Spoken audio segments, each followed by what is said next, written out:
going on, guys? This is Ryan from Charlie's Homes, and today we are going to be speaking about the M4A1. For those of you guys that are new to the channel, Charlie's Clones has been doing a new project in order to educate and equip as many people as possible. And as a result, we're going to be our products to try and speak to you guys about a lot of the features and educate you guys on some of the stuff. So without further ado, let's get into it. A little bit about the M4A1. The M4A1 is a gas-operated, air-cooled 14 rifle, shoots a 5.56 projectile. It saw its debut kind of in the early 60s with the XM177. Early to mid-60s, a lot of the M177 projects came out, ran in Vietnam, and essentially what they did was they cut down the M16 barrel all the way down to 10 inches, and then they ended up adding a compensator to it. There was a lot of rumor they said there was in order to try and change the pitch or the sound of it. Probably got lost at a DoD contract somewhere, but yeah, there's lots of other videos online about historical accounts of XM177 and M4 development, so we're not going to get into that too much, but yeah. Needless to say, this rifle has been in service for a very long time. It's undergone a lot of changes. For instance, since Vietnam, they ran into a couple issues with the M16. They ended up having issues with the feed ramps, had issues with the gas and buffer system, a lot on how the bolt carriers were constructed. Over time, went through many changes and revisions up to now in the 1990s. They ended up doing one of the largest revisions, which was the M4. So the M4 later saw its debut in the Global War on Terror, which I actually later served in the U.S. military for a period of time, did a couple deployments, and I actually got to carry this rifle. The M4A1, although still very modern given its age, does have a lot of drawbacks with its features. One of the things most notably is its gas system and handrail.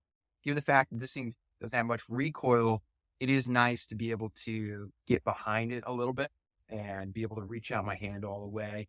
One of the issues with this carbine length gas system and handrail is that I can't really entirely extend my hand outward, be able to push forward like my PEC-15 and my Surefire lights. So that is problematic. Actually, has been problematic for quite a long time with the U.S. military. A lot of the SOCOM guys, pretty lucky to be able to have run the Block 2, which I'd only passively seen in service. I'd never personally used, but there's a lot of revisions that they ended up making to the M4 in order to modernize it, which we can actually get into in another video. Back to the M4. A little bit on the features of the standard issue M4s is obviously they're running the A2 flash hider. A2 flash hider has an interesting history from the original 3 prongs that were designed in Vietnam. They ended up moving towards a flash hider that works almost like a comp. The bottom is entirely encased in order to reduce blowback of like dirt and dust, conceal your position. And then it has almost like a cup on the top with these slots for the flash hider where it's obviously going to reduce a lot of your flash, which actually ended up being extremely effective compared to bare muzzle shooting. So an interesting feature about it. The gas block on the rifle is actually pinned. It's running taper pins through the bottom of the barrel. And then they ended up mounting an A2 front sight post. The handrail is actually made by P&S. Both P&S and Knights Armament that manufactured these. Interesting thing is that some units actually wouldn't allow white lights, depending upon your unit and its SOPs. Guys would deploy with and without those, but I was lucky being a unit that actually did allow flashlights. And then PEC-15, this is not an actual PEC-15. This is actually a LE5 clone made from Somo gear. I do have a couple PEC-15s, including the one on my Block 2, but yeah, more on that later. Not the most durable, but is affordable. One that is the optic. It's not really an exact clone of the M4 because the optic on here is the Aimpoint Pro. The ones that are actually issued are the Aimpoint Comp M5. Then depending upon your unit and what supply will give you, and you might end up with an ACOG. Missing the Montec rear, I don't know. I didn't really want to throw it on, so I didn't. And then for magazines, obviously, everyone was running the OK Industries until the DoD later approved Magpul magazines. And then, obviously, buttstocks, I actually had to run the standard one when I was in the entire time. They didn't really let us play with much outside of basics, so I was stuck with that. But I like the B5 SOP mod. It's one of my favorites that I appreciate quite a bit. So another quick note on the Aimpoint Pro, being almost a one-to-one clone of the Aimpoint Comp M5, other than the battery compartments. It's on the top side on the Aimpoint Pro instead of the bottom. Mount slightly different, but all around I would just say nearly identical. The height over bore is running on an absolute right now, where it's lined up perfectly with the front side post. Compared to a lot of the 90s clones where you have some carry handle optics that are almost like a lower 1/3. Generally, I know a lot of guys like those higher mounts and stuff for more upright position. I like the absolutes, works for me. Quick note on the A2 flash hider. It's acting as a comp in a way, since the bottom is completely closed off. It's going to be driving the muzzle down, forcing that muzzle down to recoil. I found it to be pretty effective. Compared to the 3 prongs, like the Surefire muzzle devices, I think negligible, but it definitely does come off superb when you're laying in the prongs, not kicking up as much dust.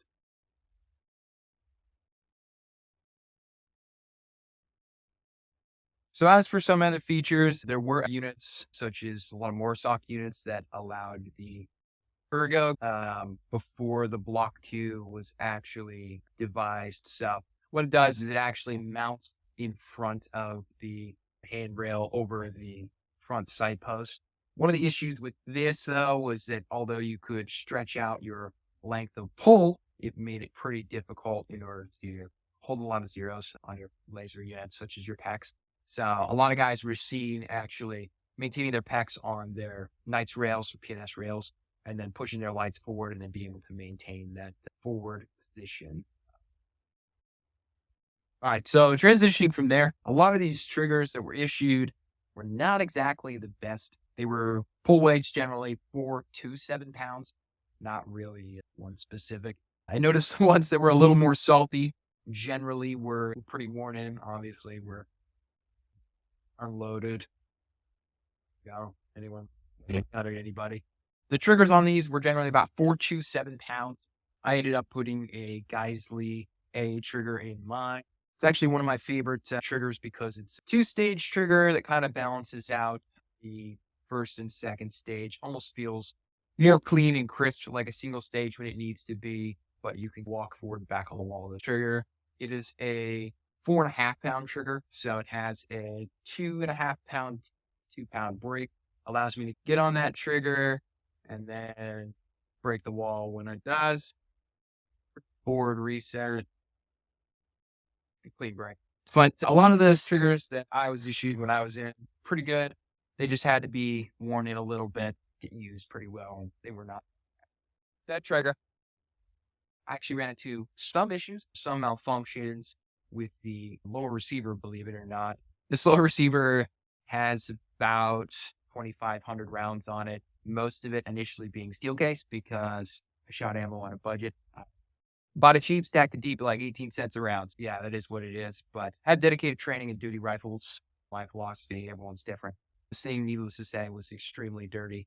Probably rolling a clip in this video of a large chunk of carbon that actually caused my gun to stop firing.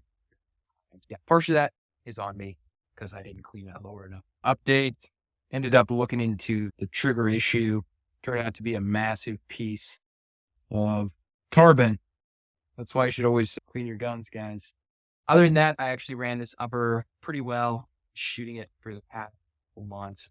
Put around 500 rounds through it so far.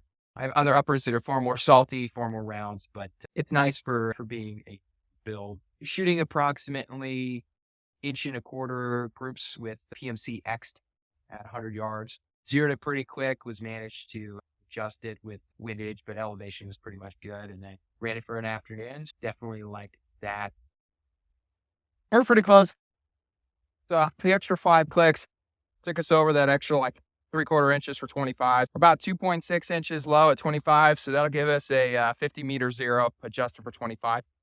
From there, we have the carbine length tube, which originally had lighter weight buffers, but they ended up later going to the H2 for reliability. Military industrial complex sells this gun all on its own. Based on a little bit of research that I've done, talking to guys that are still in, the M4 probably is not going to leave service for quite a while. A little bit of it's uncertain with SIG taking over some contracts with the XM7. But from speaking to a lot of my buddies that are in, it looks like the DoD is investing a little bit into trying to modernize the M4, such as with the SIG Tango 6T. They're trying to do LPVOs. You're seeing a lot more modern features being utilized on these rifles.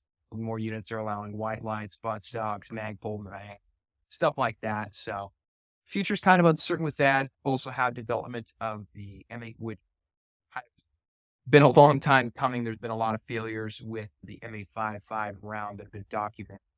Why they're different rounds. You obviously had the Mark 26 Mod 1 SOST round is used by SF guys, CR Match King round, other stuff like that. I actually forgot to mention was the bolt carrier group. And here I'm running a micro best bolt carrier group because I wanted one. The nickel boron carriers are pretty nice, a lot easier to clean. Obviously, she's a little dirty, but if you shoot your guns, they're going to get dirty. So that's just part of it.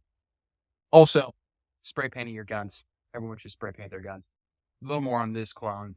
I actually built this clone myself. I'm not a gunsmith or armorer for Charlie's, but obviously I do have some experience utilizing these things a little bit in a professional capacity. So this rifle specifically, I ended up choosing to build out with a Daniel Defense 14.5 barrel, which was paintball with a flash hider. I decided on the Daniel Defense barrels a little bit because they're cold hammer forged. I really like the accuracy on them. A lot of the rifles that I saw in service when I was in were not nearly as accurate. Generally, 3 to 4 MOA, 3 to 4 inches at 100 yards. For those of you that don't know, was acceptable tolerance for most of the units. I've seen ones that were far around spec, but granted, this is a combat carbine designed for intermediate distance engagement. So that being said, I ended up deciding on the P&S rail because it was budget friendly for me, and obviously they're still moderately clone correct. And then for the receiver, I ended up doing a forged BCM upper receiver. It's their thermo fit. I actually like their thermo fits quite a bit. You can get those for a very affordable price from BCM themselves. And then on the buffer, I'm just running a Colt 6 position along with a USGI charging handle. Knights grip, because why not? It's Knights. But yeah, that is it from there. The stock ones would have been either made by F&N or Colt for the barrel, the upper, and the bolt carrier groups. So as for the grip, another note, I like the A2 quite a bit. A lot of guys really don't like it because it forces your wrist at an awkward angle. But for me personally, I'm so used to them after running them for so long. It doesn't bother me as much. But you'll see in a lot of the silicon-based rifles, a lot of the guys are running more streamlined grip, like in the Magpul, Pay2, or BCM mod grips. I like quite a bit. One of the perks of the M4A1 over a lot of the other service rifles at the time that this was being used was the fact that you could move in and out of buildings with it, get in and out of vehicles, have that collapsible buttstock, allowed you to shorten it up a little more. And then the barrel itself, not being a 20 inch, allowed for a little bit more maneuverability. That being said, there were some drawbacks with the actual rail of it, being that it's not a free float barrel. It does run in some minor accuracy deviation compared to the Daniel Defense Block 2 or even a Mark 12 where you're talking free float system. But the M4 has certainly gone a long way, weapons evolution, compared to a lot of older rifles at the time. If we talk about any kind of battle rifles, intermediate calibers, like the 308, the 30 cal, definitely is a lot better. You're talking about something that's going to have a much larger capacity, going to be much lighter, Recoil is also much lighter, and ballistic coefficient relatively fair, relatively accurate for, I would say, the range of 0 to 350 meters or so. You can obviously push it farther. It's fun to play steel out to 1,000, see what 5.56 can do, but not accurate at that distance. There we go. 1,000 meters. That's just a quick down and dirty about the M4A1. Pretty much wraps it up. Once again, Ryan from Charlie's Custom Clones. We'll see you guys next time.